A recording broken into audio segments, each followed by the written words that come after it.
Seminario de Psicoanálisis con Niñes. Primero que nada, saludar a todos los compañeros, la verdad que nos pone muy contentos que tenga esta convocatoria porque habla de la gran necesidad de abordar estas temáticas que tenemos en nuestro plan de estudio.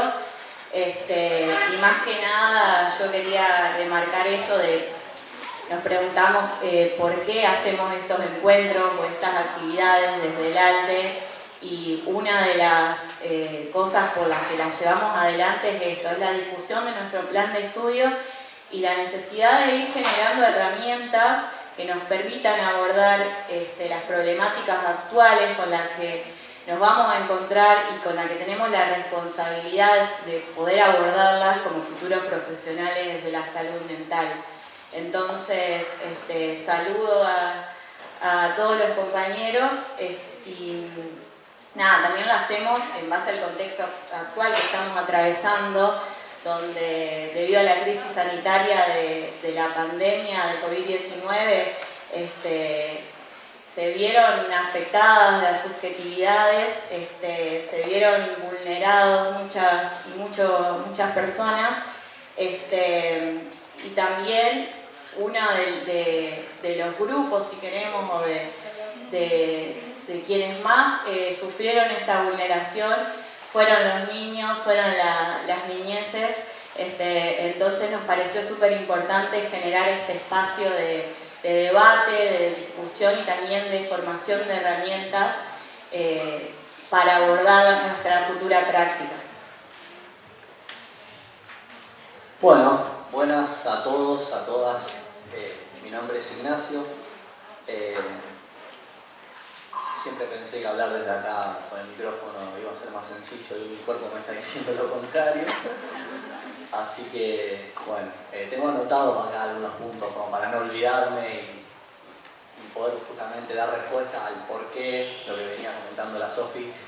Desde el ALDE decidimos, se nos ocurrió la idea de empezar a organizar este seminario de psicoanálisis con niños. Pero antes quisiera decirles que me pone también, como decía la compañera, muy contento, estoy extremadamente feliz a pesar de las circunstancias en relación al cierre del bar, de funcionamiento de la fotocopiadora, etcétera, y las dificultades que estamos atravesando acá dentro de la Facu. Me pone muy contento volver a encontrarnos acá en el Zoom.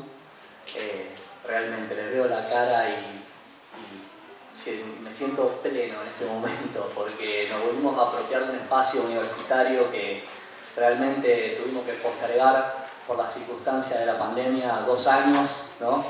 Así que este espacio vuelva a ser nuestro, me parece que es para aprovecharlo. Parece algo casi naturalizado decirlo, ¿no? Pero me parece que es importante siempre insistir en esto, ¿no? Este espacio es nuestro, nos tenemos que apropiar de él, hay que hacer uso.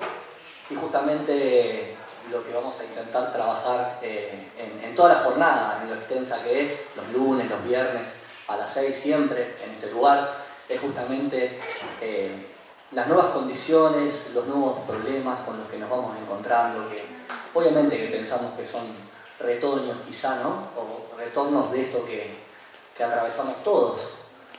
Concretamente decidimos hacer hincapié en las niñeces.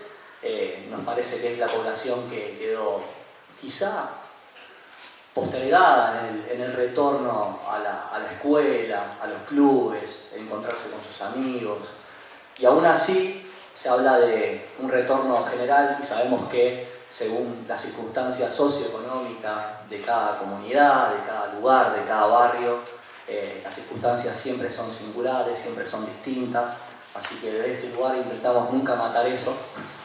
Y bueno, nos parece sumamente importante pensar a esta actividad como lo que es extracurricular.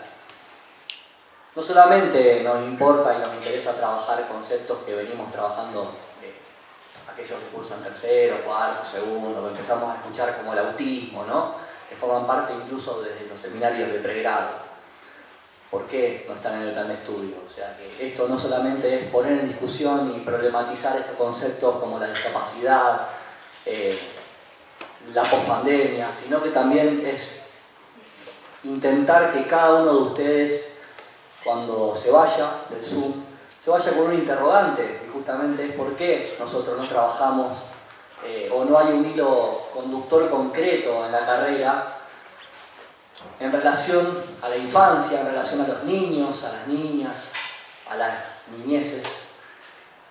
Empezamos a ver algo en psicoanálisis con el caso del pequeño Hans, con el caso de Juanito, ¿no? La posibilidad de la neurosis de transferencia, pero volvemos a ver algo en evaluación y psicodiagnóstico, pero son como conceptos y es un recorrido bastante fragmentado. Así que en ese sentido nos interesa poder invitarlos hoy y bueno, darle la bienvenida a Natalia, a María, que de alguna forma nos van a acompañar, son disertantes, profesionales, abocadas al área, y ellas le van a contar, esperemos que esto que tiene que ver con la pospandemia sea para todos algo novedoso, porque como profesionales tenemos que empezar a interrogarnos qué es lo que está sucediendo hoy con las niñeces en este nuevo contexto. Así que damos formalmente inicio a la jornada y bueno, desde ya muchas gracias y me pone muy contento que estén todos y todas acá presentes. Así que bueno, espero que lo disfruten y que sea una linda experiencia por el resto de lo que queda del seminario.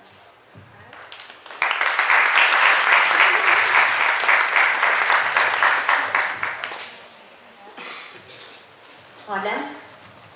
Bueno, buenas noches a todos. ¿Cómo están? Bien. Mi nombre es Natalia Matielo. Yo soy docente de la facultad en la PPCC, de las prácticas cuando lleguen hacia ahí. Y aparte soy psicoanalista de niños, niñas y adolescentes hace 25 años. Es decir que nada, un poquito de tiempo. Desde que me recibí dije, voy a trabajar solo con niñas y acá estamos. Lo cual me llevó a hacer un recorrido muy amplio y hoy es un desafío achicar todo ese recorrido de formación que fue, por supuesto, después de la facultad. Y el plan de estudios en esa época directamente no recorría nada que tuviera que ver, ninguna materia que tuviera que ver con infancias. Y la verdad que para trabajar con esta población, que la recortamos como una población en relación a la edad, pero que no tiene que ver con la edad, sino que tiene que ver con algo que es distinto en cuanto al momento subjetivo y a la intervención que vamos haciendo, y requiere una formación súper específica y un recorrido de textos y autores que es muy amplio. Entonces es un desafío para mí achicarles todo eso en un pequeño título.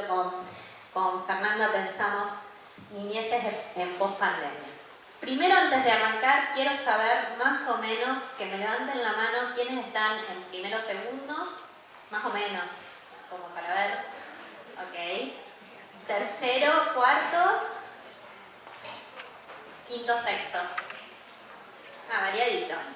Bueno, quizás algunos vean cosas que ya recorrieron, pero vamos a tratar de adaptarnos a esto, que algunas están iniciando. Bienvenidas. La última vez que estuve en este Zoom fue antes de la pandemia, en una jornada de derechos humanos, así que es también emocionante estar de este lado y mirarles las caritas. Decíamos niñeces en pospandemia. Y lo primero que quiero que recorramos es el concepto de niñeces. ¿Por qué lo decimos en plural? Porque no hay una sola forma de la niñez, y esto tiene que ver no solo con el contexto socioeconómico, tiene que ver con cómo atraviesa cada niño y cada niña o cada niña su subjetividad, su camino, su recorrido en los primeros años de su infancia. Y también en distintos momentos, dividimos las infancias en distintos momentos. Si lo hablamos desde lo educativo, están los preescolares, los adolescentes. Si lo hablamos desde la constitución subjetiva, están los que están en la primera infancia, los posdidípticos, los latentes, los adolescentes. Es decir, desde donde miremos, desde donde nos paremos, desde objetivamente, siempre vamos a poder nombrar de distintas maneras a estos pequeños sujetos que están ahí siendo observados por nosotros y nosotras adultos como queriendo saber qué pasa ahí. Y la verdad es que no sabemos qué pasa ahí. Calvo dice, si hay algo que no sabemos es que es un niño. Y es así, si hay esta pregunta hay que sostenerla siempre en la clínica y en las intervenciones.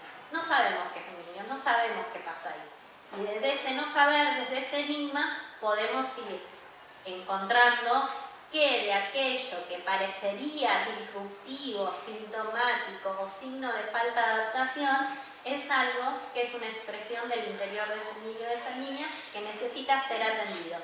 ¿Cuánto de un dolor psíquico hay ahí?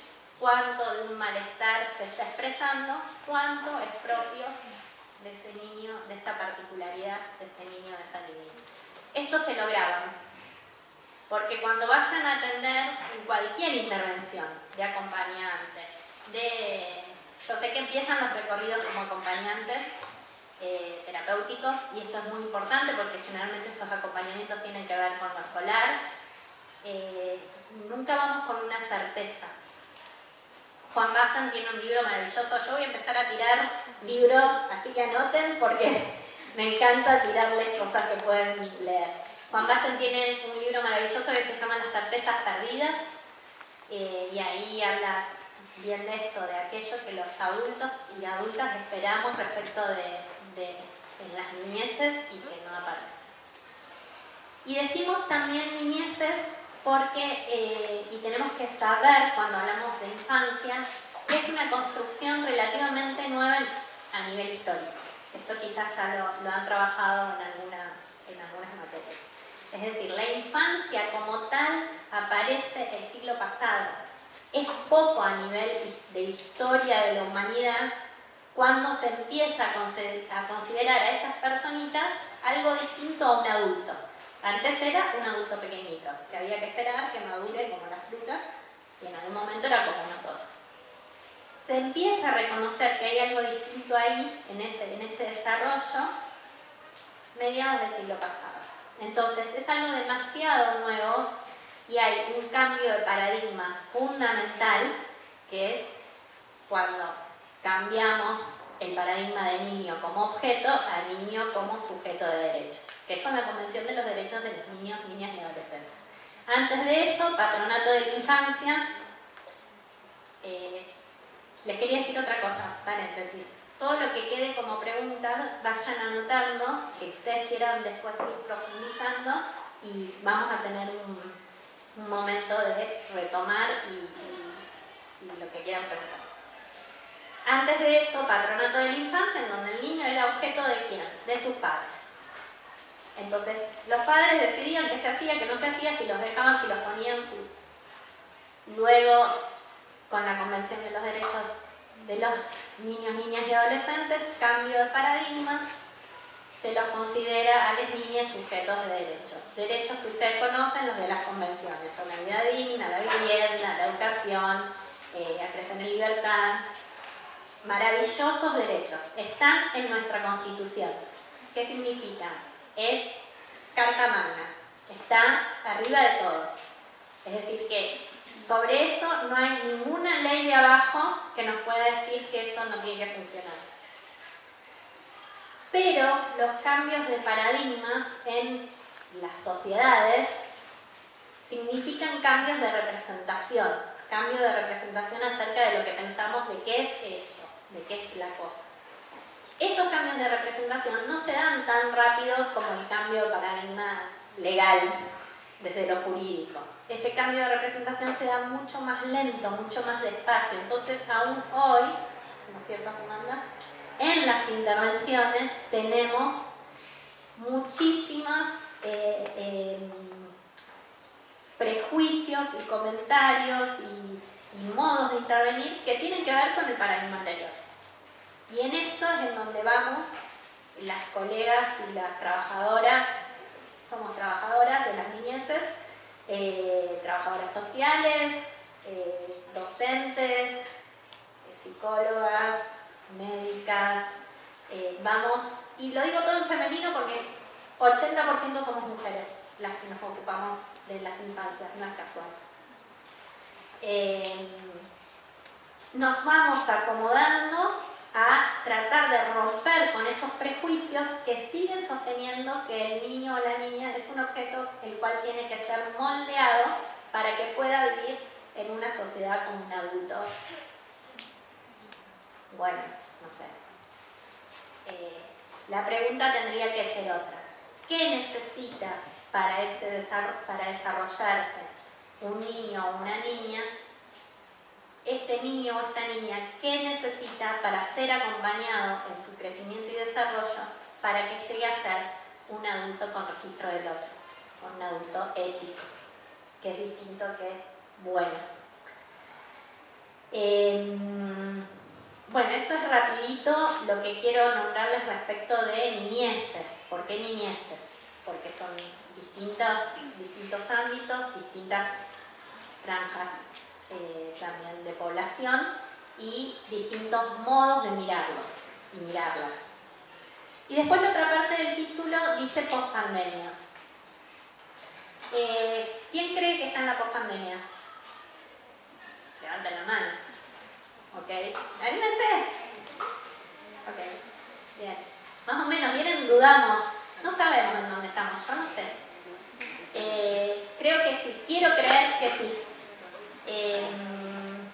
¿Qué pasa? La pandemia fue, esto sí lo deben haber trabajado mucho, supongo, con sus docentes, fue una emergencia que, a nivel mundial, que nos tomó por sorpresa, que no sabíamos qué era, no existía en nuestros registros de representaciones. Para trabajar representación social, recorran un poco Jodelet, es muy interesante. Esto, ¿qué es aquello que decimos cuando decimos pandemia? Bueno, era una palabra que no existía en nuestra representación. Y, sin embargo, ahora sí sabemos qué es pandemia. Y cada uno, en su cuerpo y en sus significaciones, recorre varias cosas que tienen que ver cuando digo pandemia, aparecen varias significaciones.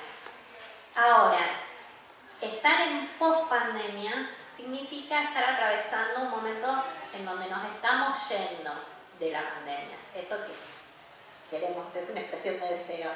Creemos que sí, hay una gran respuesta sanitaria en relación a las vacunas por suerte. Y en este sentido, lo que no quiero que perdamos de vista es que la pospandemia es contemporánea. Digamos, estamos hablando de un tiempo actual. No estamos hablando de la posmodernidad, que es algo que nos pasó alguna vez, sino que estamos hablando de algo que está pasando ahora. Y que como tal, las que los atravesamos somos todos. Es decir, yo les estoy hablando de pospandemia desde mis propias representaciones. No puedo despegarme de mis representaciones para hablar de esto. Y por lo tanto, tampoco puedo despegarme de mis representaciones para atender a un niñite que ha sido atravesado de alguna manera por la pandemia y por la pospandemia. ¿Me explico?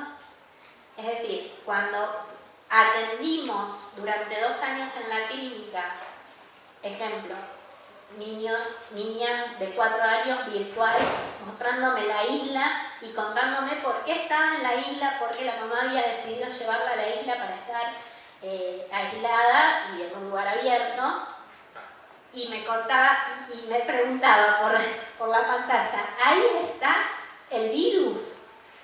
Y yo decía, bueno, sí, acá está el virus, ahí está el virus, sí, acá también está el virus. Dice, pero estoy sola. Entonces esto, ¿qué representaba ella como el virus? ¿Qué era el virus? 4 años. ¿Qué representación podía lograr de eso? Sí había una representación, no lo sé, es una pregunta que no tengo la respuesta. Sí había una representación de que algo había sucedido en el mundo, por lo cual ella tuvo que cambiar de lugar de residencia, tuvo que dejar de ir a la escuela, tuvo que dejar de ver a sus amiguitas y amiguitos y estar en un lugar distinto al de todos los días. Piensen en estas niñeces pequeñitas en donde las que han nacido incluso en pandemia, en donde 4 años y 2 años de pandemia es la mitad de tu vida. Entonces, preguntarnos acerca de cómo ha atravesado la pandemia las niñeces y preguntarnos cómo están las niñeces en la pospandemia es un acto de responsabilidad ética respecto de nuestras intervenciones. Porque si nosotros creemos y nosotras creemos que estar en pospandemia es solamente que los chicos y las chicas pudieron volver a las escuelas, estamos equivocados. Los chicos y las chicas volvieron a las escuelas, acto completamente necesario, ahora vamos a hablar de las escuelas, pero volvieron con este recorrido y por supuesto que nos tenemos que hacer la pregunta de qué vamos a encontrar. La pandemia interrumpió básicamente toda la subjetividad. ¿Cómo se constituye o con qué elementos rápidamente se constituye la subjetividad infantil? La subjetividad infantil es en 3 dimensiones. Más allá de los tiempos que podamos pensar en relación a la metapsicología, no nos vamos a meter en la metapsicología clínica de los tiempos de subjetivación, porque eso seguramente lo van a trabajar con Jaime. Vamos a hablar desde otra perspectiva. La subjetividad se construye desde 3 dimensiones, alto, ancho, 3 dimensiones, alto, ancho, profundo. Y Lacan agregaba, casi un cachito de Lacan, y el tiempo constituye la subjetividad. Somos alto, ancho y profundidad y tiempo. Ahora yo les pregunto, desde sus experiencias personales, para tomarnos desde nosotras, desde sus experiencias personales, ¿cómo estuvo? Alguien puede decir, no les voy a hacer hablar, pero piensen, ¿cómo estuvo afectado su cuerpo, ancho, alto, profundidad, esas dimensiones en su vida en pandemia? ¿Alguien puede decir que eso no se afectó? ¿Y el tiempo? ¿Alguien puede decir que no se afectó el registro del tiempo? No sabíamos al principio qué día era, las 4 paredes no sabías a dónde ir para estudiar, porque en esta pieza estaba uno, en esta... Y estamos hablando de nosotros. Imagínense las niñas. Digamos, cómo un niño fue captando ese cambio, ese entrar en la pandemia y este salir de la pandemia sin poder hacer un ida y vuelta con un otro que sea un par. Por ahí en casa había un hermanito, una hermanita, pero no es lo mismo que el par del grupo, el par de la escuela, que va constituyendo esa subjetividad en un ida y vuelta, este cuerpo en un ida y vuelta, en el juego, en el choque. Es ahí donde se va viendo el límite del yo no yo. En lo cotidiano del tiempo de los hábitos.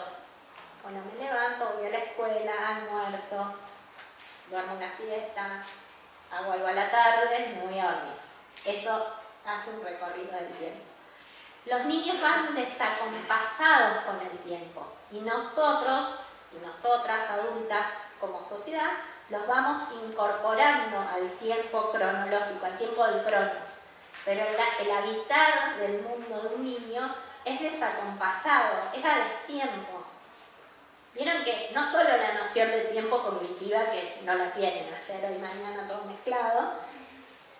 Mañana fui a la casa de la tía y comí milanesa. ¿Ok? Es por la noción, ahí está la noción. Pero también es desacompasado en el tiempo en relación al registro del tiempo. Mucho, poco, largo, cortito. Son conceptos que nosotros como adultas y adultos los pensamos con el cronos, con el reloj minutos, segundos, pero que en realidad, esto es lo que decía Lacan, en la constitución de la subjetividad está en otro registro.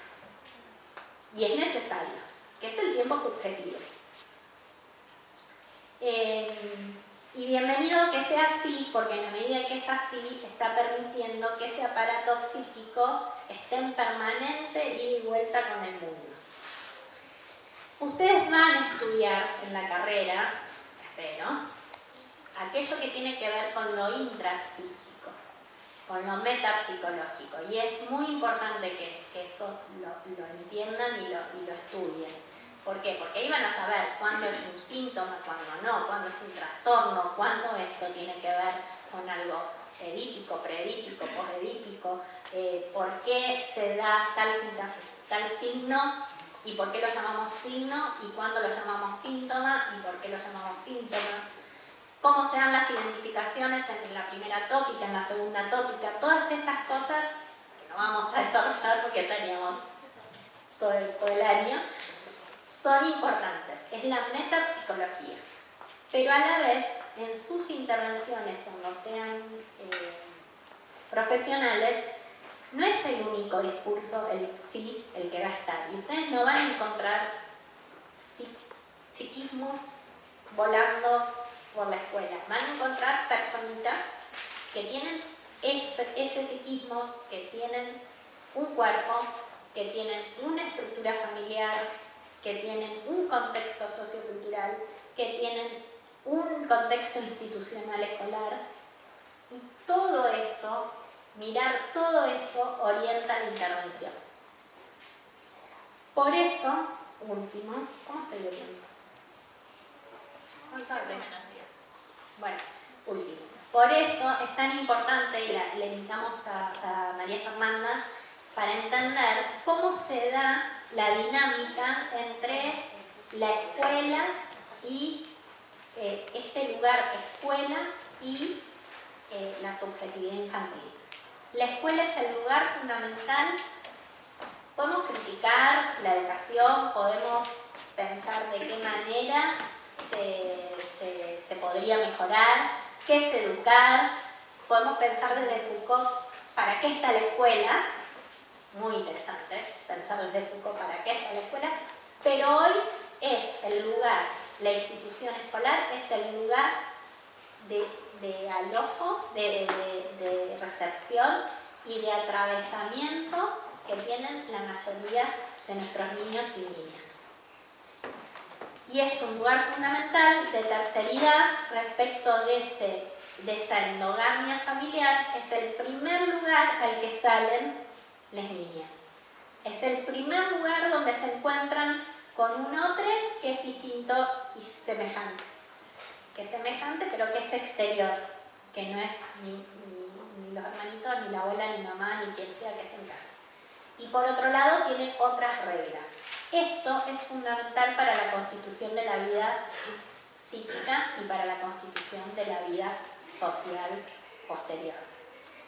Entonces, todas aquellas cosas que estamos observando hoy en día, que les decimos de post-pandemia, en las escuelas y en la clínica, todas esas cuestiones tienen que ser observadas desde todo este contexto del que les hablé recién. No pueden ser observadas solamente desde lo intrapsíquico. Por supuesto que nuestra especificidad es ver qué pasa ahí en lo intrapsíquico, pero no es solo eso, sino que es articulando con esos otros y otras profesionales, con esas otras miradas respecto de este niño, la maestra, la acompañante, la médica.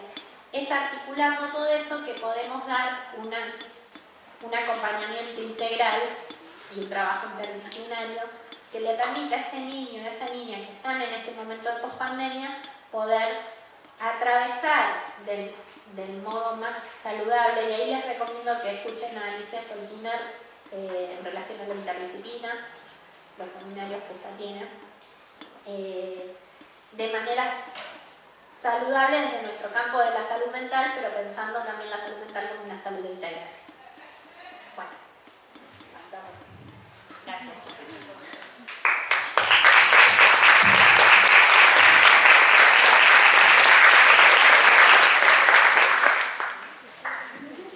Hola chicos y chicas, yo soy educadora, maestra. ¿Me escuchan así para poder usar el pizarrón o no me escuchan allá atrás? ¿Se escucha? ¿Sí?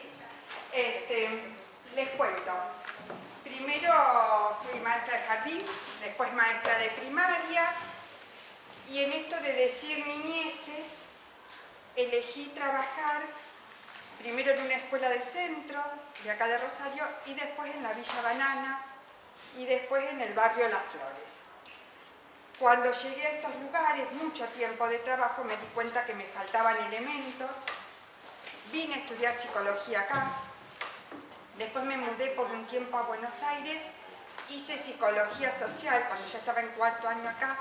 Me faltaban algunos elementos para ver las niñeces en su vínculo, que era lo que me interesaba, porque lo que soy de base es educadora. Y acá en Santa Fe, la psicología social no está vista como una carrera con matrícula, pero sí en Buenos Aires. Entonces uno ahí sí se puede matricular. La Facultad de Psicología de Buenos Aires tiene diferentes líneas. Acá esta es más una línea. Entonces, para contarles, después entonces hice el profesorado de Psicología y Filosofía, y en estos momentos soy profesora de Psicología y Filosofía en un EMPA, en el EMPA de la Vigil, zona sur de acá de Rosario. Y además, después fui directora de una escuela en la Villa Banana, de ahí concursé, fui supervisora, un poco para que sepan mi recorrido, en educación, y tuve todos los centros de emergencia de acá de Rosario, aún los que empezaban. Fue la parte que elegí, que me tocó, que me dieron. Y ahora, hace 2 años y piquito, que me relevaron, se llama eso, para trabajar en el gobierno de la provincia de Santa Fe, en una sección que se llama Equidad, Género y Derechos. Esa sección del Ministerio de Educación de Santa Fe se vincula con salud, se vincula con desarrollo social, porque lo que trabajamos es la vulneración de derechos de nuestros niños, niñas y niñes. Y tenemos a cargo, por ejemplo, los socios educativos, los bachilleratos trans, en fin, un montón de cosas. Pero les cuento esas líneas. Ejemplo, si en una escuela una niña, un niño, un niño cuenta la seño una vulneración de derechos, nosotros les mostramos algunos protocolos que siempre son artesanales y que tienen que ver con la situación en sí, que hacemos para garantizar el derecho de este niño, niña o adolescente. Estoy estudiando, me encanta estudiar, como verán estoy haciendo una maestría en género, que es de acá, y el año pasado recibí la diplomatura en género de la UNRWA. Un poco para que sepan de lo que hago.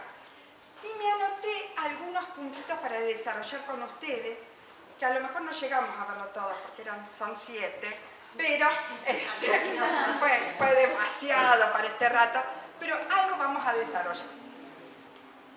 Para empezar esto, les quiero contar 3 ejemplos y después vamos a las niñeces en pospandemia.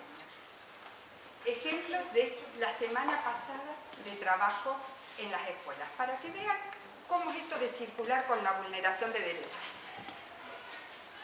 No quise ni elegirlos antes de la pandemia ni del mes pasado. Estas 3 situaciones nosotros recibimos alrededor. Yo trabajo en la coordinación provincial, o sea que viajo al norte, al sur. Hay mucha gente que trabaja, pero más o menos estamos recibiendo por día 300 vulneraciones que se denuncian en toda la provincia de Santa Fe de niños, niñas y adolescentes. Así que contarles 3 y simple de la semana pasada es toda una lección. Pero como para empezar, primero de todo decirles que niñeces, otro concepto aparte de la mirada histórica, es porque no es lo mismo ser niñe en el barrio Las Flores que ser niñe siendo del colegio inglés. No es lo mismo tener la panza vacía que no poder desear, porque antes de desear antes de caminar ya tengo la bicicleta. No es lo mismo ser niñe en Rosario que ser niñe en el campo. No es lo mismo ser niñe en el norte, donde trabajamos, el norte de nuestra provincia, lindera con Chaco, donde lo que más trabajamos ahí como vulneración, en cada zona es distinta la vulneración. Y en norte, la vulneración que más trabajamos repetidamente es la falta de documentos y el trabajo infantil. Entonces, muchas poblaciones rurales juntando algodón, que nacen los hijos y no se documenta y por ahí aparece alguno y la falta de ir a la escuela, ni qué decir. Entonces, no es lo mismo estar en el norte, no es lo mismo estar en la ciudad, no es lo mismo estar en la zona rural, no es lo mismo tener la panza vacía o ser niña de la calle a tener todo cubierto. Hay diferentes formas de ser niña. Por eso hablar de niñeces, habla porque no hay un solo concepto de ser niña. De ser niña, de ser niña. En mi edad es toda una deconstrucción seguir estudiando, porque los micromachismos los tenemos adentro todos. Y entonces hay una decolonización porque estamos colonizados con la idea europocentrista, estamos colonizados con la idea de la belleza homogénea, hegemónica, del cuerpo de la mujer, del cuerpo del hombre, de ser niño, de ser niña. Así que ustedes van a encontrar contradicciones en mi lenguaje, que por ahí hablo en masculino cuando quiero decirle a él. Es parte de la deconstrucción y es parte de la deconstrucción constante. Y ahí les cuento algo de mí también, porque no por la experiencia, sino para que uno se conozca. Y después van a participar si pueden de alguna forma. La primera vez que empiezo a trabajar en psicología, trabajaba hace muchos años, era maestra y trabajaba con una alumna que tenía SIDA. En la época que nacían, acá en los 90, hubo muchas niñeces que nacían con VIH, que se transformaba rápidamente en SIDA porque no había la cantidad de cócteles que hay ahora para la mamá, que venían con las mochilitas de oxígeno a la escuela, y que era todo un problema sobre la discriminación y la inclusión, que ni les cuento. Fue un duro trabajo que hicimos ahí para intentar, y ¿saben qué? Yo me enojaba mucho, muy joven, y me enojaba muchísimo contra la discriminación de un modo así férreo. Y trabajábamos en la municipalidad con un grupo que hacía esto de VIH y SIDA. Y ustedes saben que estábamos una vez los compañeros ahí trabajando esto, y uno de los chicos contó que estaba de novia con la hija de un pastor evangélico y él tenía VIH y que la familia no le aceptaba. Y entonces yo me enojo mucho y digo, mirá, tanto decir y predicar de la no discriminación, de incluir, pero vos que sos el novio de la hija, no, porque tenés VIH, acá ingresan todos menos para mi hija. Y en eso se arma una ronda de mate, y yo desde el consciente sabía que el mate no contagiaba el VIH. Y me tocó tomar el mate después de él, y después de pensar, no lo había dicho, pero me daba una bronca contra el pastor, y me temblaba la mano al agarrar el mate, y decía, ay, que no se den cuenta que me tiembla la mano. Y me tomé el mate con un espanto para no pasar vergüenza y no porque lo sintiera. En eso, ¿qué quiero decirles? Que la deconstrucción, la decolonización nos va abarcando en todas las edades, en todos los tiempos, y es un continuo prepararse para deconstruirse, porque el sistema capitalista, consumista, patriarcal, lo llevamos adentro, hombres, mujeres, así hayan nacido en este siglo. A veces me sorprenden hijas pequeñas que tengo que vos decís, yo la estoy educando y me sale con él. Y no lo puedo creer. Bueno, volviendo al tema de las niñeces, les cuento 3 ejemplos que traje para ahora. Para empezar, uno voy a decir de dónde es porque salió en todos los medios. Los que no salen en los medios no les cuento de dónde es. Venado Tuerto, semana pasada. En una escuela técnica, un adolescente de 13 años pide permiso al profesor para ir al baño y el profesor le dice que no. Vuelve a pedir permiso porque se sentía ya muy descompuesto y le dice, no, las órdenes del director, porque había habido un acoso a fin del año pasado dentro de un baño, era que los baños en hora de clase se cierran y solo pueden ir en el recreo. Entonces le dice que no. Y este pibe se hace todo encima. A las 10 de la mañana, la escuela decide no llamar a la casa y le dan un pantalón y un buzo diferente al que tenían los compañeros.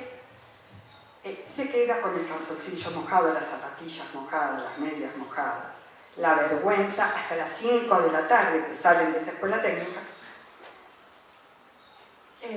Entonces hacemos un reclamo a ese profesor, hablo de la organización ministerial, a ese director que se pone a disposición porque hay una profesora que hace una denuncia penal sobre este director diciendo que es un abuso de poder, porque también hacía poner las sillas arriba de los bancos y que los chicos limpien antes de irse y no se podían ir hasta que no barriera. Una escuela técnica. Esto te cuento semana pasada, no estoy hablando de eso. Sí, pero, o sea, en un sentido que, o sea, no tendrían que cerrar los baños para el recreo, sino que tienen que estar abiertas hasta el horario que se tienen que ir los chicos. Y ser acompañadas y buscar otro modo, ¿cierto? Con un adulto. ¿Saben qué pasó? Tal cual. ¿Saben qué pasó? ¿Cuál fue la respuesta social? Y esto es lo que digo que hay que tener cuidado y que miren ustedes. El centro de estudiantes, hablando uno de los chicos, el presidente, que habla muy bien y que este chico es muy bien en un montón de cosas, pero esta vez, y salen los medios así, dice, bueno, no era para destituir al director, hay que traerlo de nuevo, porque él tendrá su carácter, tiene un carácter fuerte, pero la disciplina que nos hace falta, porque acá salimos bien educados. Otro grupo de profesores se junta y dice, nosotros queremos que vuelva el director, porque esta escuela antes, con otra directora que teníamos, los chicos no aprendían como antes, como ahora. Este director hace que se cumpla la ley, que se cumpla la norma y los chicos salen mucho mejor que antes. Aunque salgan cagados durante 7 horas, ¿no? Había una ley, una norma que cumplir a rajatabla y eso fue defendido por profesores y profesoras, por alumnos, alumnas de un centro de estudiantes y una pueblada que se hizo. Salgo de ese tema y les cuento de acá de Rosario una nena de 4 años que en el jardín, como decía Nati, vivió 2 años de su vida adentro de la casa, en lo endogámico, a veces nosotros lo que nos muestra la pandemia, muchas veces decimos en educación, que la terceridad, que esto de la familia, no fue tercero, fue con un espacio de amontonamiento durante la pandemia. Y recién se hace la terceridad cuando se vuelve a la escuela en un espacio y un tiempo diferente y compartido, donde la subjetividad no es interioridad, sino que es una subjetividad que se construye con el otro. Y en esto esta nena de 4 años, de una escuela privada, con todas las satisfacciones hechas, lo único que hacía era morder, empujar, tirar. No había modo de que se encuentre con un nivel de paz para poder lograr el encuentro con Leotre, compañero. Entonces se llama a la mamá y en un momento la señora interviene y le dice, bueno, a ver, pero vos decile qué necesitas a la mamá. Y la nena, a un grito pelado, dice, mamá, no sé, pero prohibime algo. Por ejemplo, prohibime que no coma chicle, pero decime algo que no. Fue así tan revelador de qué necesitan nuestros niños hoy. Prohibime algo, decime que no coma chicle, pero así como un grito de desesperación. Y ahí lo sumo. Fíjense, el pedido de la norma cuando no está, la regla, que les decía de las botas, de otra época, y lo uno al dicho de Amalia Granata, que vuelva al servicio militar. Fíjense que lo de Amalia Granata no está lejos de lo que parte de la sociedad está pidiendo. Que me lo piden en la escuela de nada, que lo piden en distintas escuelas que piden un protocolo en donde esté la rigidez. Entonces, lo que nosotros vemos como primer punto en la pospandemia de estas niñeces es, no me voy a ir al pizarrón porque no me da el cable, pero les digo el primer punto, el ejercicio de la autoridad pedagógica debe trabajarse en los procesos de subjetivización promoviendo aprendizaje. Autoridad pedagógica. Entonces, el primer punto adentro de la escuela es qué hacemos con la autoridad. Si la autoridad viene de arriba o la autoridad la construimos. Y la forma que tenemos para construir esta autoridad es alojar. Alojar, alojar, alojar con ternura. No hay modo de si queremos cambiar esta parte que fue histórica, esto que decían, ojalá vengan los milicos porque al menos podíamos salir a la calle tranquilos, fue durante mucha época. Mi militancia, para que sepan, yo no estoy afiliada a ningún partido político, sí, mi militancia es con los derechos humanos, con perspectiva de género, desde ahí es que yo trabajo. Y soy militante desde hace muchísimos años, cuando vino Alfonsín, así que miren desde cuándo. Ahí habla también de la edad que tengo. Pero sí. ¿Podrías repetir el título del primer punto? Sí, claro. El ejercicio de la autoridad pedagógica habilitando procesos de subjetivación para promover aprendizajes. Entonces, ese primer punto para mí es muy importante que ustedes puedan mirarlo, cómo alojamos con ternura. No hay aprendizaje sin vínculo, menos en las niñeces. Si yo no promuevo un vínculo con este niño, esta niña de confianza, que es instituyente en ese niño, en donde en ese vínculo hay una confianza mutua, donde él sabe que yo creo, ella sabe que yo creo en lo que me dice, que no hay duda para lo que me cuente, que no digo, me cuenta que el papá le pega, digo, bueno, pero habrá sido un chirlo. Abro la oreja y escucho, y miro lo que pasa, miro su dibujo, a ver qué está contando. Cuando miro, cuando abro la oreja y escucho, y confío, y ellos confían en mí, ahí empieza a haber un vínculo. Y si hay vínculo, hay aprendizaje, como la transferencia después con ustedes. Si no hay vínculo, yo diría claramente, como educadora no hay aprendizaje, metiéndome un poquito en la cornisa, en la frontera de vuestro trabajo, si no hay vínculo no hay transferencia. Si yo no confío, si no hay ese alojo que tiene que ver con que te cuido. Entonces, las escuelas como pregunta es ¿cómo hacemos para educar cuidando? ¿Cómo hacemos para cuidar enseñando? Esa me quedaría la primera pregunta del primer punto.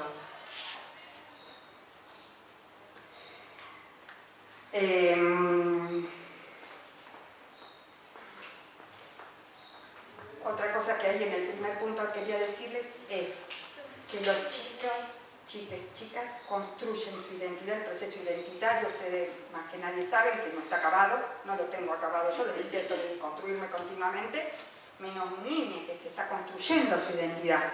La construcción de su identidad, de su proyecto, proceso, construcción identitaria siempre es con el otro, nunca es en soledad. Y se ha hecho un pegoteo en época de pandemia en lo endogámico que recién ahora estamos desarmando. Y voy al segundo punto, y a lo mejor tenemos estos dos para trabajar hoy, y algún día trabajaremos los otros, no hay problema. El otro punto es subjetividad y niñeces. ¿Cómo alejamos los efectos de la pandemia? Y les cuento un ejemplo de una niña, es una adolescente, 17 años, que salió en todos los medios de acá de Rosario, de la Escuela Carrasco. No sé si alguno escuchó, que tuvo un acoso, un abuso en el baño hace 15 días atrás, salió en todos los medios de acá de Rosario, con una exposición muy grande, porque nosotros estamos en contra que se diga, y mandamos una nota a los medios, que se diga el nombre, que se diga el año, que se diga la escuela y que se muestren las fotos. Y se mostró todo y hasta se dijo el nombre. Entonces, hay una ley que protege la identidad de los chicos y chicas vulnerados o vulneradas, y los medios muchas veces se cagan en esa ley, y entonces ahí salimos a protestar contra eso, porque con tal de vender la noticia amasijan a quien quiera. Bueno, una de estas chicas es gordita para el modelo hegemónico, que tenemos que ser Barbie, entonces somos todas gordas, porque encima se ven en un solo plano. Y va a la psicóloga. Yo cuando hay, o sea, no estoy en todas las situaciones de vulneración, voy a las más fuertes, a las que traen alguna complejidad para poder trabajar. Y trabajo con esta chica y me dice, voy a cambiar de psicóloga porque no aguanto más. ¿Qué te pasa? Y dice, mira, yo te quiero contar, está bien que la psicóloga me dice, porque tiene ataques de pánico, y en alguno de los ataques de pánico se tiene que ir de la escuela o no puede ir a la escuela. Esto repetido en toda la provincia, cantidad de niños y niñas adolescentes con pánico sin poder ir a la escuela o yendo en un determinado momento y se tienen que ir. Dice, y mi psicóloga dice, me pesa cada vez que voy, porque va a un dispensario, y me dice que parte de lo que me pasa es porque estoy muy gorda. Les juro, acá, adelante, voy a decir, ¿qué nos pasa? Dice, y mi mamá es gorda, la mamá estaba ahí, dice la mamá, mi mamá, o sea la abuela de la chica, dice, me torturó toda la vida con que yo era gorda. Dice, yo durante tiempo me enojé con mi mamá, hasta que no le doy más bola. Pero yo a ella le digo que es hermosa, que es como mamá, y no me importa que sea gorda. ¿Gorda para quién? ¿Qué modelo? De una psicóloga que tiene que trabajar con ella, que dice que parte de los problemas de pánico porque ella no puede ver en su cuerpo ser linda y agradable para el otro, y entonces tiene que pesarse y le hace que se pese y que baje 1 kilo por semana, cada vez que la ve. Entonces dice, yo no quiero ir a una nutricionista, yo quiero ir a una psicóloga. Entonces, digo, qué terrible, qué terrible. Y el otro ejemplo que les digo para este punto 2, subjetividad y niñeces, que lo trabajé hoy, le contaba a Natalia, venía de un pueblo, de una ciudad, digo, apurada a llegar, porque quería llegar y digo, prepararme el mate antes de venir, porque salí muy temprano de mi casa, y no llegaba, y le digo a Nati mientras venía, no llegué, no me pude bañar, ni peinar bien, quería arreglarme un poco, salí a las 6 de la mañana en mi casa, llegué y me preparé el mate. No te preocupes, le digo a los chicos que te preparen el mate. Y aquí estamos. Una de las situaciones que trabajamos hoy, también salió en los medios, pero no voy a decir la ciudad para que no lo busquen, es de una adolescente, 14 años, que la mamá durmiendo la siesta la apuñaló y la mató. Y estábamos hoy con su psicóloga, porque bueno, estábamos con el Centro de Justicia Penal Juvenil, mirando qué hacemos con su derecho a la educación. Y entonces nos decía la psicóloga, vos sabés que no sé qué hacer. Vos sabés que no sé en qué momento la mente puede, porque no fue una puñalada, fueron muchas. Para no entrar en el morbo no les voy a dar más detalles. Pero digo, la violencia con la que estamos volviendo, ¿se acuerdan que teníamos este mito de las canciones en plena pandemia que vamos a volver mejores? Que la pandemia nos cambió y que volvemos mejores, volvemos juntos para cambiar el mundo. Uno lo que ve hoy en la escuela es un recrudecimiento de la violencia. Las maestras de jardín que te dicen no sé qué hacer, se matan entre ellos. Se pegan, se pegan, se pegan.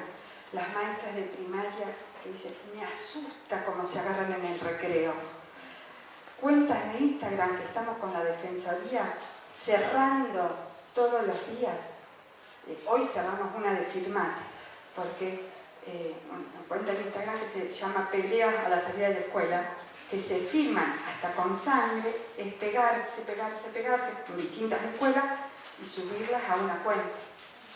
Entonces, trabajando con Defensoría para cerrar las cuentas de Instagram, donde suben las peleas, una violencia inusitada. Entonces, hoy con un grupo de compañeras fue parar la moto, atender estas situaciones que nos desarman, para analizarlas también y preguntarnos qué nos pasa en la escuela, en qué nos estamos equivocando, qué cosas nos estamos considerando para que el otro, la otra, el otro sea una amenaza dentro de la escuela.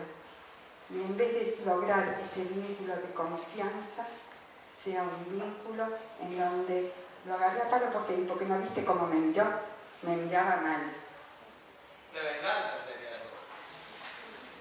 O de agresión de algo que no está alojado.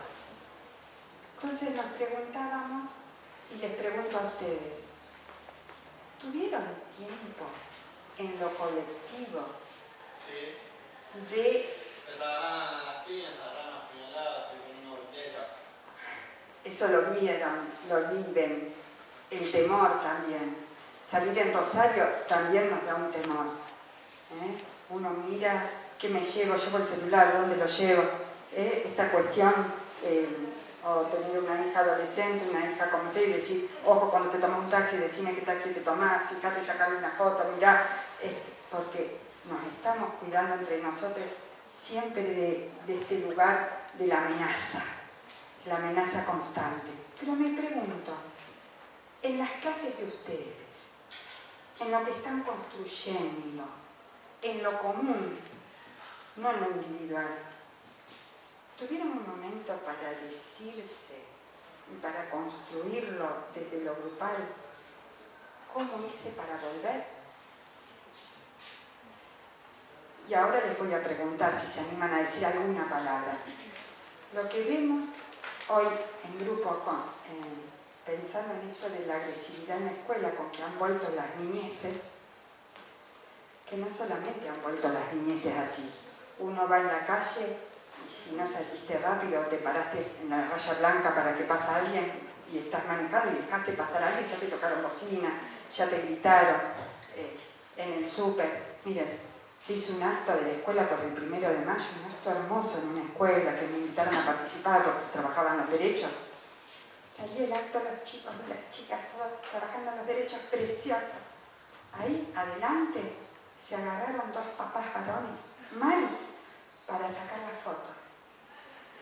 Y a los gritos en medio del salón de acto, en donde trabajábamos los derechos, trabajadores, trabajadoras, re linda, los pibes, re linda. Yo no te molesté cuando vos sacaste la foto de tu hijo, correte, crees que va a estar... Una agresividad que nos quedamos. ¿Qué pasa? Lo que nosotros analizábamos es que en los grupos donde se educa no se escucha esta tensión que yo iba a escribir entre lo individual y lo grupal, entre lo individual y lo colectivo, entre lo individual y lo común, que ese es otro punto que no vamos a analizar hoy. Digo, ¿pudieron decir desde lo personal, che, yo viví tan pérdida, yo enterré a mi mamá y no pude hacer velorio? Y esos duelos desde lo personal, tuvimos más de 100.000 pérdidas como país. Las podemos charlar. Aparte, el temor a la pérdida. A mí me parece que muchos de ustedes están en primer año, otros en segundo, no pudieron tener su acto de graduación, algunos. Terminaron quinto año sin esos ritos que hace finalizar, y algunos habrán comprado un viaje a Bariloche y no pudieron ir, o que se lo tuvieron que hacer. Otros no pudieron estar en el cumpleaños del 15 de la hermana porque se tuvo que suspender. Otro perdió al abuelo, otro perdió al abuelo. Y hacemos que volvemos como si nada. Como que si esta pandemia ya pasó y neguemos los dolores. Me hace acordar hacer como si nada cuando volvió la democracia. Que no podíamos hablar y en secreto se decía, algo habrán hecho, no hablemos de estos dolores tan fuertes. Fue tan traumático lo que vivimos. Sí. Que también el durante, también fue como si nada. Era como que, bueno, entré en los trabajos, bueno, no estudian porque tengo trabajos parciales y era como que, bueno, pero tengo a mi abuelo en el hospital. Y por ahí todo eso no se contemplaba. Y bueno, si no podía, bueno, te quedaste. Y también volver, y bueno, tiene que estar en quinto año. ¿Y qué pasó que no aprendí la materia? Y pero perdimos 6 meses, y pero... O sea, es todo como que nadie contempla nada de lo que pasó, hasta que pasó anteriormente y lo que está pasando ahora también. Y hay dos formas de salir de esto. Para mí, de las formas que pienso, esto lo tenemos que analizar porque estamos viviendo la pospandemia. No es lo mismo. Nosotros en historia, cuando educamos la historia lejana, la historia reciente. Esta es la historia contemporánea. Es lo que nos está pasando. Y obvio que nos está pasando una catástrofe, no es una crisis. Fue catástrofe, el mundo cambió. Y ustedes están en psicología y no pudimos parar y decir, che, no es lo mismo estar en tercero después de 2 años de pandemia. Estar en quinto y haber perdido las clases presenciales y tenerla por la cámara cuando se podía y si no, no. ¿Qué nos está pasando? Y no hay... No es lo mismo hacer las prácticas virtuales, claramente. Que ir a la escuela, que ir al consultorio, que estar de acompañante. Entonces, a mí me parece que uno de los puntos, ejemplo, pensemos y tiren palabras, algunas cuestiones que sintieron en la pandemia y en el volver que no se tienen en cuenta. La compañera dijo una. ¿Alguien más? Incertidumbre. Soledad. Miedo. Tener en cuenta también que las clases ya a lo mejor ejemplos y así de la pandemia, sin tener en cuenta que hay gente que realmente perdió padres, abuelos, bueno, hermanos no tendré ninguna o ningún cercano, pero que tampoco esa persona tenía el lugar de decir, bueno, basta de otro ejemplo, porque ya está, es una semana, perdí a mi papá hace 4 meses. Gracias, compañera. Cuando yo dije que enterré a mi mamá también es cierto. Sin poder hacer velorio porque hace 1 año y dentro de la pandemia.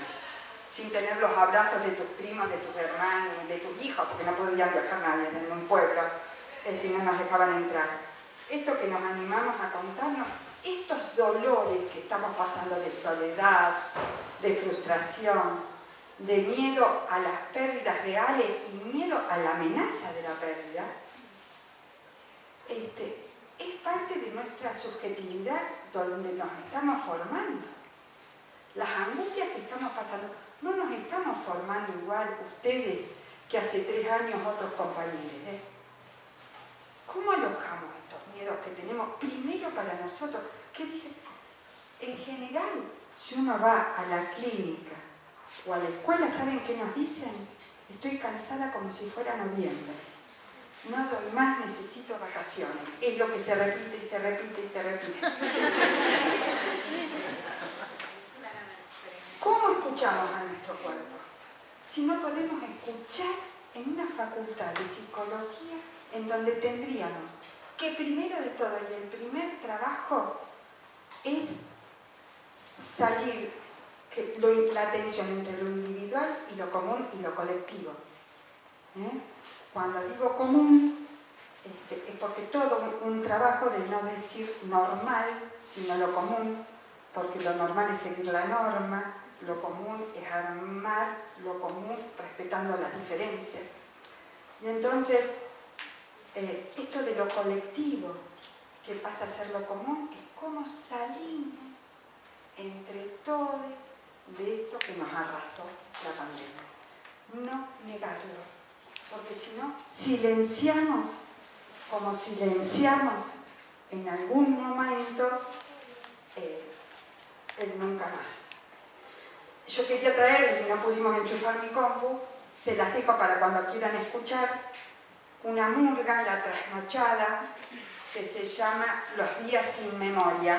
Dura 3 minutos esa canción y quería mostrarles el video, porque sin memoria, reciente, contemporánea, tampoco podemos construir nuestra subjetividad. No la de los niños, la no propia. Entonces, bueno, estamos en el segundo punto, me parece que ya me repasé, ¿no? Pero vamos a dejar Tengo para la pregunta, pues, 7 y un montón de ejemplos más que me quedé sin contarles. Vamos a Pero vamos a dar va a tener que volver. Bueno, Gracias.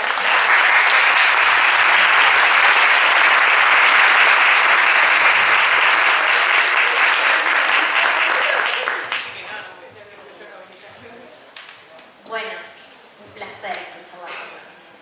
Y quiero que sumemos la atención entre lo que es específico de nuestra profesión con aquello que Fernanda nos trae de lo colectivo, de lo común. Porque acá, en el recorrido académico, muchas veces tenemos mucho de lo particular, de lo singular. Y por supuesto que sabemos que cada armado subjetivo es singular y particular. Pero no es, como decías vos, sin el otro. Porque si no creemos que es una entidad completamente extraña al contexto al que pertenece. Y ella es una tensión política importante para mirar. Ustedes que son del ALDE, es una tensión política importante. Individualismo, creer que es parte de lo que nos hacen creer. Yo puedo sola, no necesito a nadie. Cantidad de psicólogas, psicólogos trabajando en lo individual, que a mí me preocupa. Esta cuestión de la mujer cuando se divorcia con perspectiva de género, pero creyendo que estoy bien cuando no necesito de nadie. Ojo con esta idea de emancipación y de liberación, porque ahí es donde nos entra la derecha. Y la derecha lo que nos dice, esto es lo que hay que cumplir.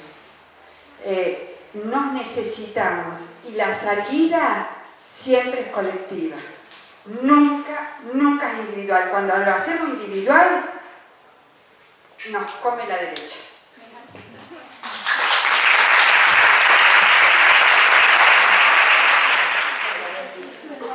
Preguntas.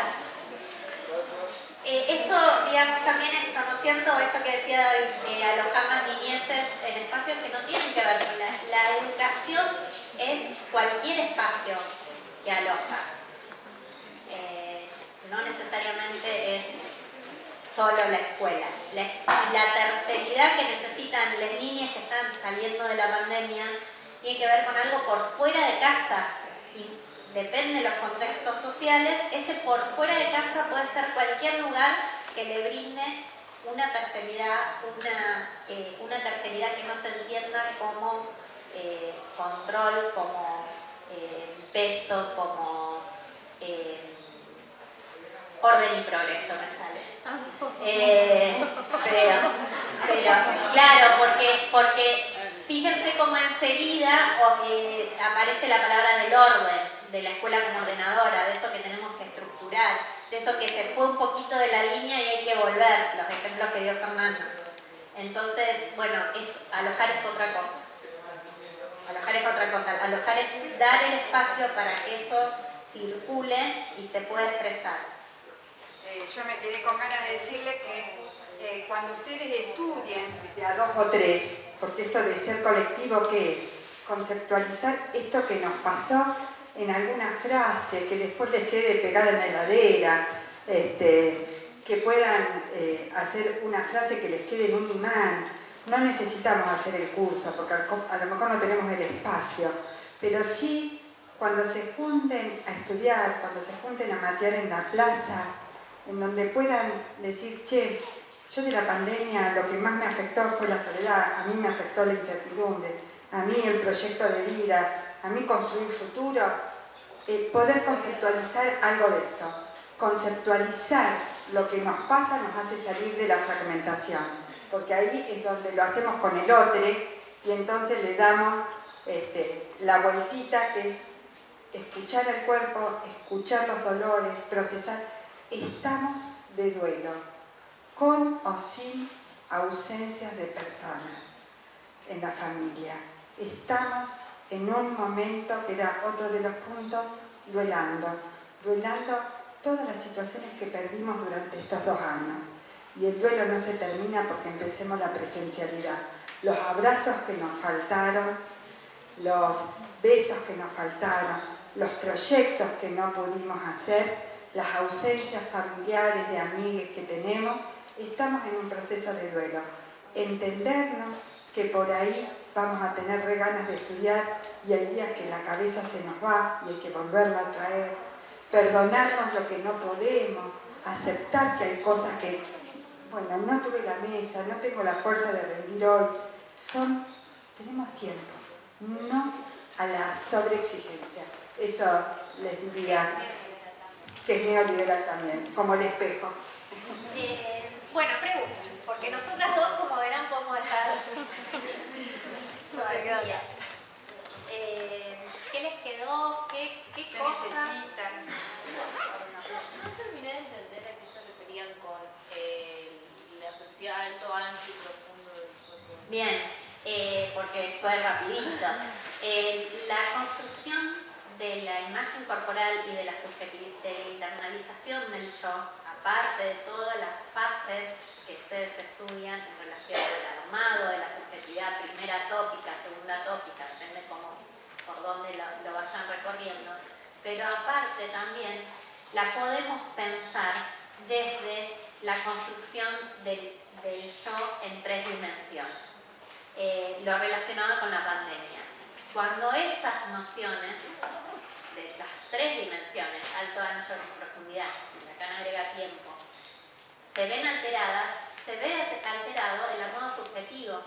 Por esto que decía Fernanda de las señas dicen, los chicos se golpean y se pegan, y entonces yo, como psicóloga, me pregunto, ¿se pegan con agresividad, como expresión de agresividad, o se chocan? ¿Qué está mirando la seña ahí? ¿Está pudiendo mirar si hay una agresividad respecto de pasar lo pasivo al activo, que sería una forma de lectura, o están chocando porque no hay en Salita de 4 pasa mucho eso, no hay una construcción del cuerpo en relación a un afuera que no tuvieron? No saben estar parados. Y poder hablar les cuesta. Como El si niño tuvieran y la niña en todas sus manifestaciones. Yo trabajé hasta el año pasado en una escuela común, entre comillas,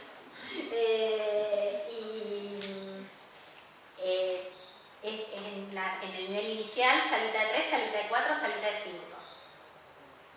No se imaginan lo que fue el año pasado. No podían hacer el trencito, que es algo que un niño o una niña hace automáticamente. Estaban todos como pollitos pegaditos a la seña. La seña iba caminando y me miraba y me decía, no logro ni el trencito. Y estaban a mitad de año. La seña empieza a desesperar este registro del tiempo. el tiempo cronos nuestro.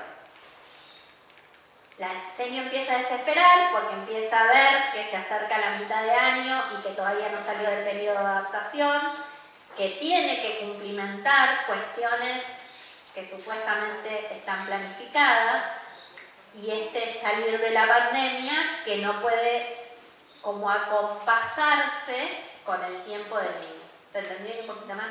A eso nosotros le tenemos que sumar el armado de la constitución subjetiva intrapsíquica que van a trabajar con los otros docentes del seminario. Hoy estamos hablando de lo macro, para que después ustedes se puedan meter en cada cosa más particular.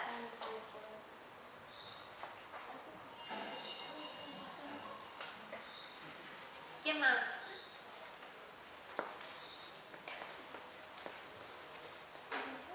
Vamos. Sí.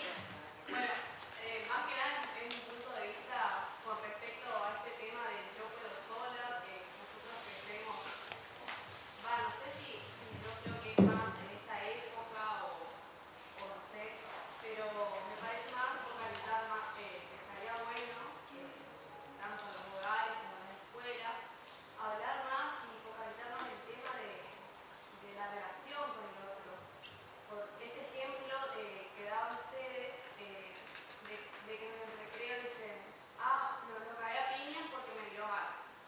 Entonces yo creo que si hubiera más charla, más conocimiento sobre la relación que tenemos con el otro, de que siempre vamos a necesitar de un otro, de que el otro necesita de nosotros, yo creo que los niños crecerían teniendo otra imagen del otro y no viéndolo como un enemigo, sino más que nada como un compañero, como alguien que tiene que ir a la paz nuestra, como alguien que siempre vamos a necesitar.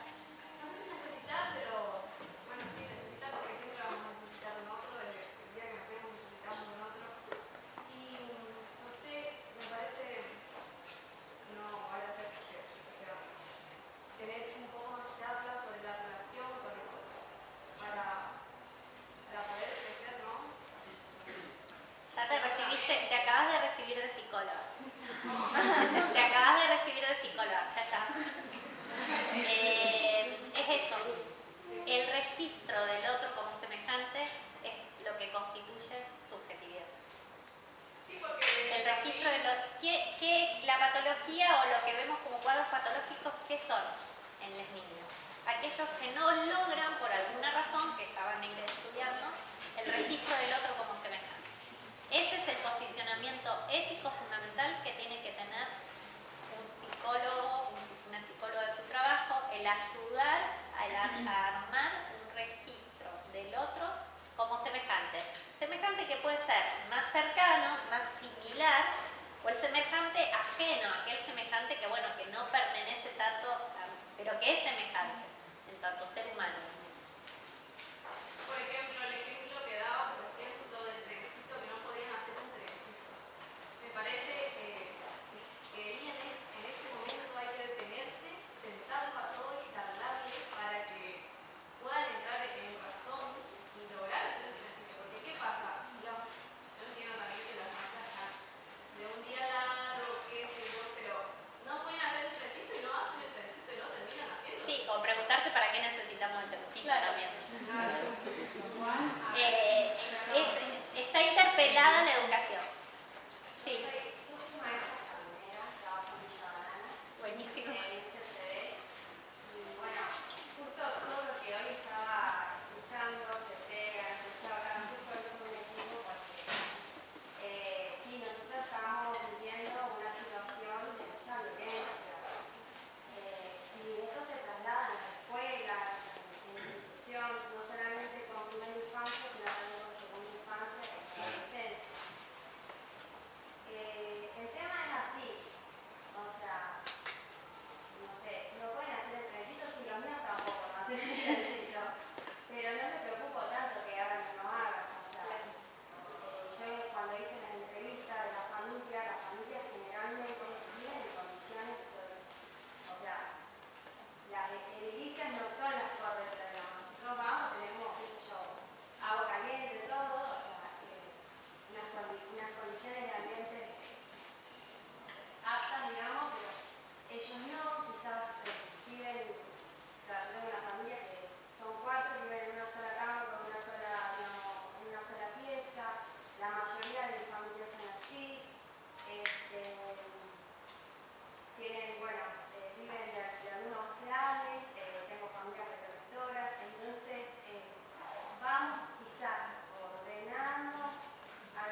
la maestra te da un título de educación, que te lo da el profesorado.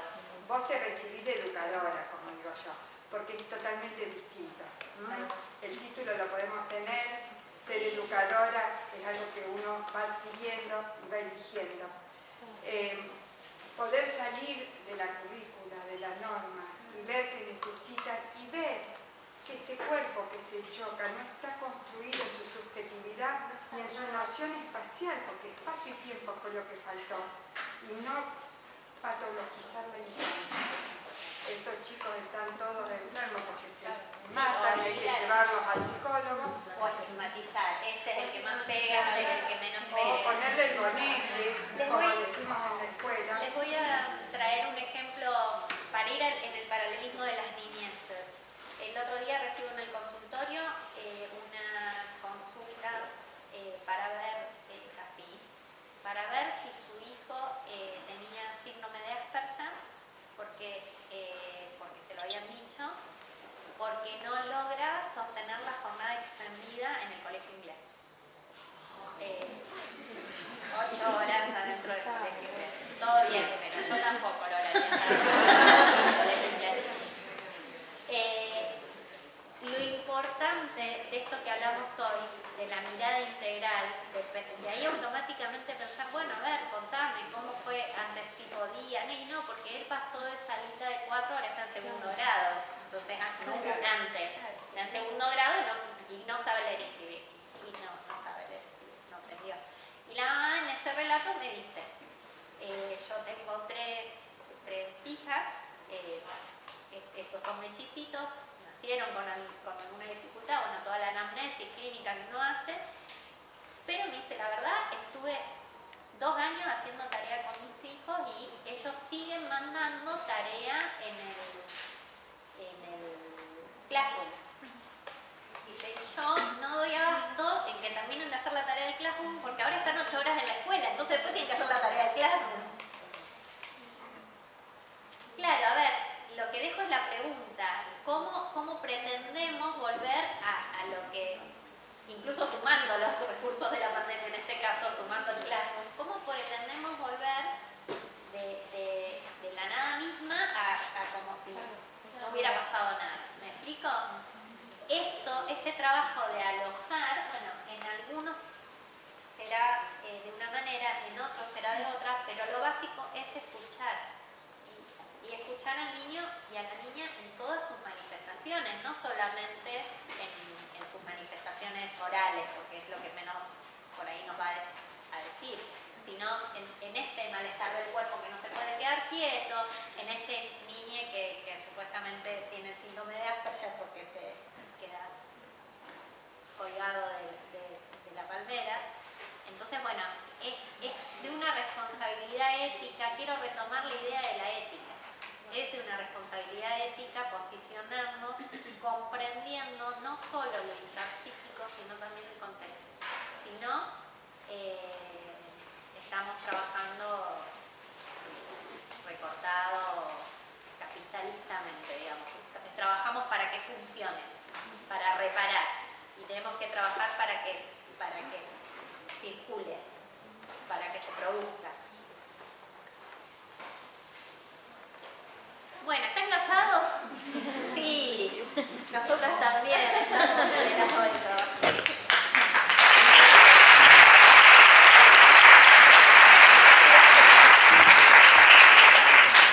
Bueno chicos, primero que nada agradecemos a las dos disertantes, la verdad que es muy interesante, da para seguir largo, te digo, vamos a tener que repetirlo en algún momento. Y bueno, los y las esperamos el viernes a las 18 horas también acá, que vamos a trabajar la